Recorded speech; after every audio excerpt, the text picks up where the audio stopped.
Hai hai hai sobat film semuanya, gimana nih kabarnya? Semoga selalu dalam keadaan baik, sehat dan bahagia ya. Kali ini aku bakal bahas film live action lagi nih, yaitu Barbie live action. Film diawali dengan cerita kuno bahwa dahulu sejak ada anak perempuan, di sana juga ada boneka. Tapi boneka itu selamanya adalah boneka bayi dan si anak pasti berperan sebagai ibu. Hal itu berlanjut sampai datangnya boneka yang bernama Barbie. Barbie mengubah segalanya dan Barbie bisa menjadi siapa saja. Awalnya hanya sebuah boneka dengan pakaian renang, tapi dia bisa menjadi lebih dari itu. Punya uang sendiri, rumah sendiri, mobil sendiri, dan karirnya sendiri. Karena Barbie bisa menjadi siapa saja, perempuan pun bisa menjadi siapa saja. Itu menjadi cerminan di dunia nyata. Berkat Barbie, semua masalah feminisme dan persamaan hak terpecahkan. Barbie tinggal di Barbie Land, menjalani harinya yang selalu sempurna. Barbie yang diperankan oleh Margot Robbie pun dari dunianya yang penuh dengan warna pink, menyapa Barbie lain. Pergi mandi dengan tumit yang terangkat, tentu dengan air hayalan. Pakaian yang langsung berganti, turun dari lantai atas dan perosotan dan sarapan. Terbang dari lantai atas dan langsung mendarat di mobil. Berkendara dengan mobil sambil menyapa Barbie-Barbie lain.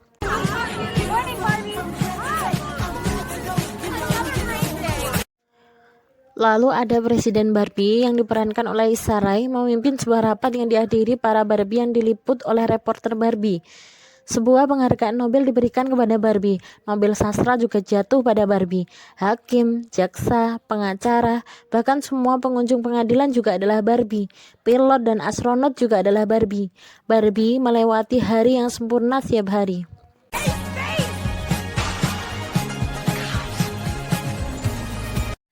Tapi Ken hanya mengalami hari yang menyenangkan ketika Barbie memperhatikannya. Tapi saat Ken menyapa, Barbie lain juga ikut menyapa. Begitu juga dengan Ken lain. Lalu datanglah Alan. Hanya ada satu Alan di dunia Barbie. Akhirnya Ken menarik perhatian Barbie dengan mencoba melakukan surfing. Tapi dia malah terpental tepat di depan Barbie. Saat dia telah dibangunkan, justru Ken lain mengajaknya dan mengajak ribut. Lalu Barbie melerai mereka. Okay. Let's go. Ambulans pun datang, ambulans pink yang penuh dengan alat-alat hayalan.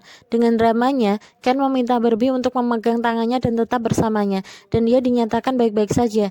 Dia bukan peselancar atau penjaga pantai, tapi pekerjaannya di pantai. Itu hanya sebuah kesalahpahaman umum. Dia bilang pekerjaannya hanya pantai. Ken bertanya, apa dia bisa ke rumah Barbie malam ini? Barbie bilang, tentu.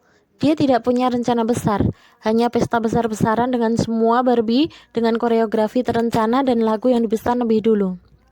Your house tonight. Sure. I don't have anything big planned, just a giant blowout party with all the Barbies and Malam pun datang, semua Barbie berpesta di rumah Barbie. Mereka bernyanyi dan menari. Ken melihat Barbie menyapa Ken lain dan dia cemburu. Dia pun ikut menari. Sambil menari, para Barbie saling mengobrol bahwa itu hari yang sempurna dan dia terlihat cantik. Dan itu adalah hari yang sempurna baik kemarin, besok, lusa, dan selamanya. Tapi Barbie tiba-tiba membicarakan tentang kematian. Seketika waktu berhenti, lalu dia mengganti kata-katanya dan semuanya bersorak. You guys ever think about dying?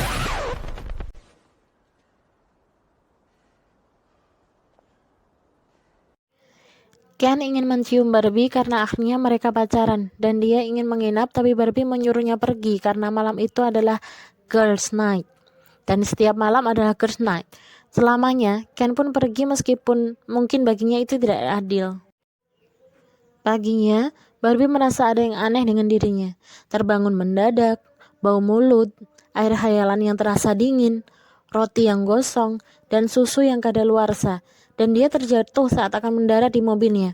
Tapi dia berlagak semuanya baik-baik saja pada awalnya. Tapi saat dia melepas sepatu, tumitnya menginjak tanah dan dia terjatuh.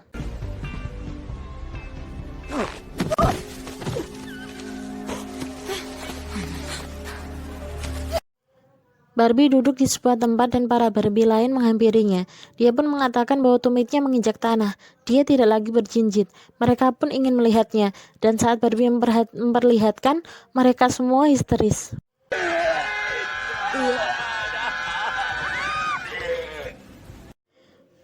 Barbie tahu dia hanya sebuah stereotip yang tidak bisa membuat dugaan mengenai kausalitas dan peristiwa yang terjadi berdekatan. Tapi dia menduga semua yang dia alami berhubungan. Salah satu Barbie berkata bahwa dia malfungsi. Barbie mengelak. Barbie lain mengatakan dia tidak pernah melihat malfungsi sebelumnya, kecuali pada rambut, dan Barbie harus menemui Barbie aneh. Lalu mereka membicarakan Barbie aneh. Dulunya, Barbie aneh adalah Barbie tercantik, tapi kemudian seseorang mempermainkannya terlalu keras di dunia nyata. Dia dipotong rambutnya dengan serampangan, diberi makeup aneh, dibakar rambutnya hingga ditendang. Dan sekarang dia ditakdirkan selamanya untuk membuat Barbie lainnya sempurna. Singkat cerita, Barbie pun menemui si Barbie aneh, menaiki tangga sambil menggerutu tentang kakinya yang datar. Dia menyapa, lalu lewat sebuah anjing boneka yang meminta makan. Lalu dari atas, si Barbie aneh memanggilnya. Dia pun turun dengan terjun dan salto. Seperti yang dirumorkan, penampilan Barbie itu sangat aneh, dengan riasan yang juga aneh. Dia pun bertanya, apa yang bisa dia bantu? Barbie menceritakan tentang kakinya yang datar. Barbie menunjukkannya. Si Barbie aneh melihat kaki Barbie dengan cara yang juga aneh.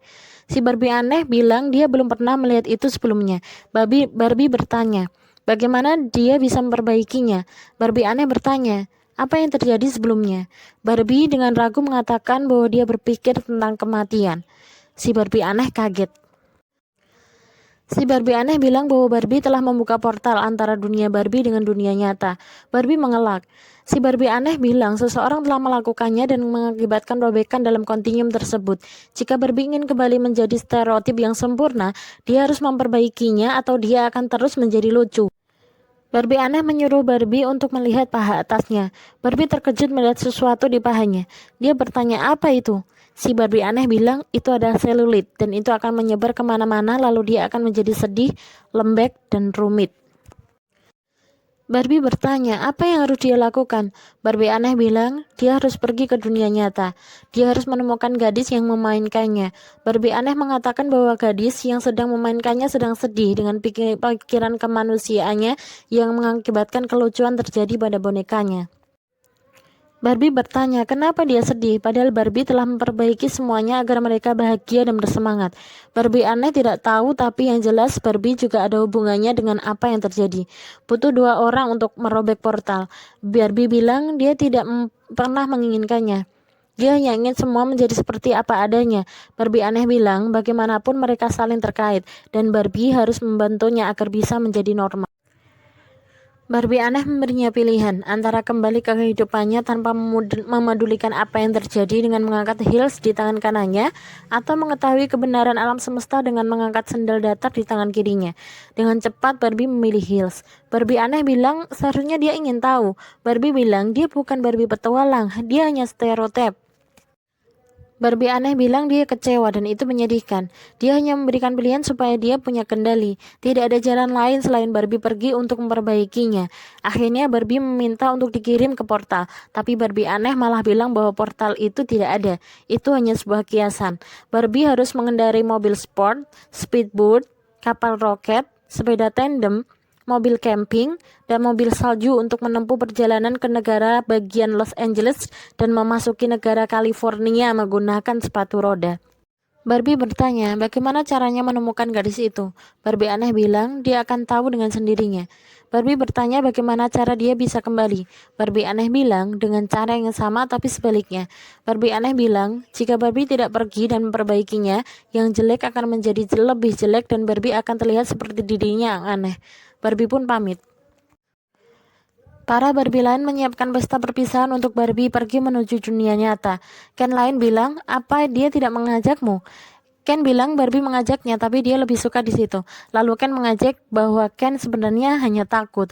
Barbie mendapatkan semangat dari Barbie lain. Singkat cerita, dia pun berangkat. Well, their wonderful lives to Barbie. I'll bet every woman will say thank you and give you a day. Bye, Barbie. Bye, bye.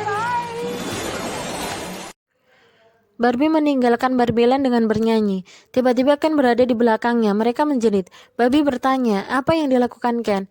Ken bilang dia ingin ikut dengannya. Dia telah membuat taruhan dengan Ken bahwa dia akan ikut. Barbie bilang Ken hanya akan memperlambatnya. Barbie bertanya, apa dia bawa rollerblade-nya? Ken bilang dia tidak akan kemana-mana tanpa itu. Akhirnya Barbie setuju untuk membawa Ken. Speech. You'll need someone who's a professional in that. Can I sit in the front? No. I'm so.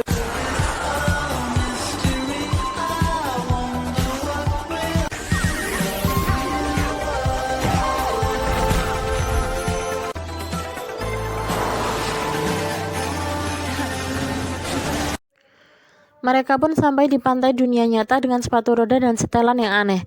Semua orang memandangi bahkan menertawakan mereka. Barbie merasa aneh, tapi dia tidak bisa mengungkapkannya. Mereka menemui para pekerja bangunan. Barbie merasa aneh kenapa semua pekerja bangunan tersebut adalah para lelaki. Ken mengatakan bahwa semua yang ada di situ terbalik. Tiba-tiba ada seseorang memukul bokong Barbie dan seketika dia menghajarnya. Dan entah bagaimana Barbie dan Ken berakhir di kantor kepolisian.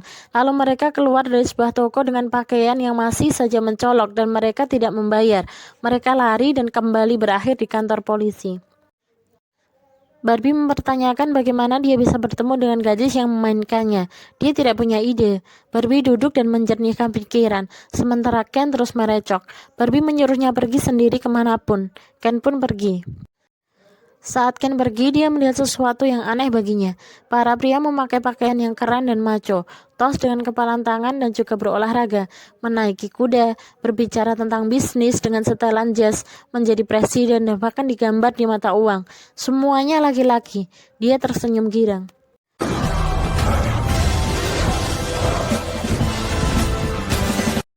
Di sisi lain, Barbie yang sedang berpikir mendapat bayangan tentang seorang gadis. Gadis itu sedang bermain, makan, dan memainkan boneka Barbie. Kemudian dia dewasa. Dia mulai membuang barang-barangnya, termasuk boneka Barbie, tapi sang ibu mengambil kembali boneka itu. Barbie membuka mata dan menangis. Barbie melihat sekeliling. Anak-anak yang sedang asik bermain, tapi ada pasangan yang bertengkar. Dua orang pria yang sedang tertawa, tapi ada juga yang sedang murung. Di sampingnya ada seorang nenek tua menatapnya. Barbie bilang dia sangat cantik. Nenek itu bilang dia tahu itu. Mereka pun tertawa bersama.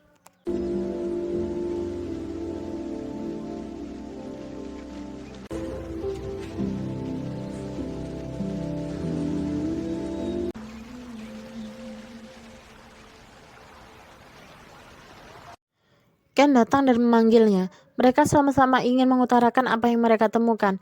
Mereka berteriak bersama. Barbie bilang gadis itu ada di sekolah, sementara Ken bilang dia pria menguasai dunia. Tapi akhirnya mereka pergi ke sekolah. Sejenak Barbie menengok orang tua tadi. Di sisi lain, di Mattel, perusahaan boneka Barbie, salah satu staf mendapat telepon dari FBI bahwa dua boneka mereka terlepas, dan mereka membutuhkan Mattel untuk menangkap mereka.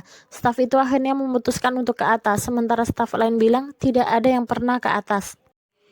Di atas, staf itu menemui Gloria yang bertanggung jawab mendesain Barbie. Dia menunjukkan gambar baru Barbie yang mengingat kematian, dan Barbie yang tubuhnya penuh dengan selulit, dan Barbie yang melumpuhkan rasa malu. Staf bernama Aaron itu langsung pada intinya. Dia ingin menemui petinggi. Meskipun Gloria telah melarang keras, Aaron memaksa masuk. Di ruangan, para petinggi sedang rapat. Aaron menginterupsi rapat dan memperkenalkan diri. Bosnya bilang dia sedang rapat dan tidak bisakah dia menyampaikan itu lewat email saja. Aaron meminta untuk membisikkannya. Bosnya menerima. Aaron pun maju untuk membisikkannya. Mereka pun saling berbisik. Dan sampailah bisikan itu ke sang bos. Mendengar itu, si bos pingsan seketika, tapi dia kembali bangkit. Di luar, Gloria mendengar pembicaraan mereka. Bagi si bos, itu merupakan bencana besar. Sang bos berkata tidak ada yang boleh istirahat sampai boneka ini kembali ke dalam kotak. Di sisi lain, Barbie menuju sekolah. Barbie merasakan sebuah perasaan aneh seperti dia punya ketakutan tanpa objek tertentu. Seorang wanita lewat dan mengatakan bahwa itu namanya kecemasan. Dia juga seperti itu dan itu sangat buruk. Ken justru berkata dia merasa luar biasa. Wanita itu bilang itu karena anak-anak tidak melampiaskannya pada ayah. Barbie pun meneruskan mencari gadis itu. Barbie dan Ken berpisah. Barbie menemukan gadis itu bersama teman-temannya. Barbie ingin menghampiri tapi seorang anak menghadangnya. Barbie bertanya siapa nama gadis itu. Anak itu berkata dia adalah Sasha. Barbie ingin menyapa tapi anak itu melarang. Anak itu bilang dia akan menghancurkanmu. Dengan percaya diri, Barbie bilang semua orang sangat menyukainya, dan dia mengatakan dia sangat cantik dan keren. Lalu dia menghampiri Sasha. Saat Barbie menyapa, Sasha terbengong dan bertanya siapa dia. Barbie bilang dia adalah wanita favoritnya sepanjang masa. Sasha dan teman-temannya malah bingung, mungkin Barbie gila. Sasha dan teman-temannya berkata mereka tidak menyukai Barbie kecuali satu orang teman Sasha. Sasha bilang bermain dengan Barbie itu mengerikan. Barbie bingung. Sasha bilang Barbie membuat wanita merasa buruk sejak dia diciptakan. Dia mewakili segala sesuatu yang salah dalam budaya. Kapitalisme seksual, cita-cita fisiknya tidak realistis. Barbie menyangkal semua itu. Sampai Sasha bilang dia adalah fasis. Barbie menangis lalu pergi dari situ. Make you happy and powerful. Oh, I am powerful. And until you showed up here and declared...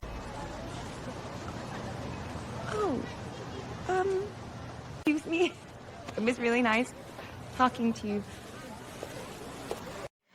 Review film ini cukup baik, mengingat film Greta Gerwig lainnya juga sangat memuaskan. Komedi dalam film ini out of the box dan bahkan terkesan liar. Komedi itu digabungkan dengan berbagai isu sosial. Namun mungkin karena keinginan sang sutradara menyuguhkan cerita yang progresif, menjadikan beberapa adegannya ada yang terkesan pretensius dan menggurui. Sang sutradara cukup piawai mengemas cerita yang penuh emansipasi dan pesan itu bahkan muncul ketika dia membiarkan Ken menemukan jati dirinya. Namun mungkin karena terlalu banyak gagasan yang ingin dilontarkan sang sutradara sehingga aku kesulitan menarik pesan moral dari keseluruhan cerita. Desain film ini sangat megah dengan dekorasi warna pink dan pastel yang memukau. Lagi-lagi sang sutradara berhasil menciptakan imajinasi dalam dunia Barbie menjadi nyata. Segala detail yang akurat mulai dari kostum, rumah, dan berbagai interior bahkan mobil yang persis seperti mainan anak-anak.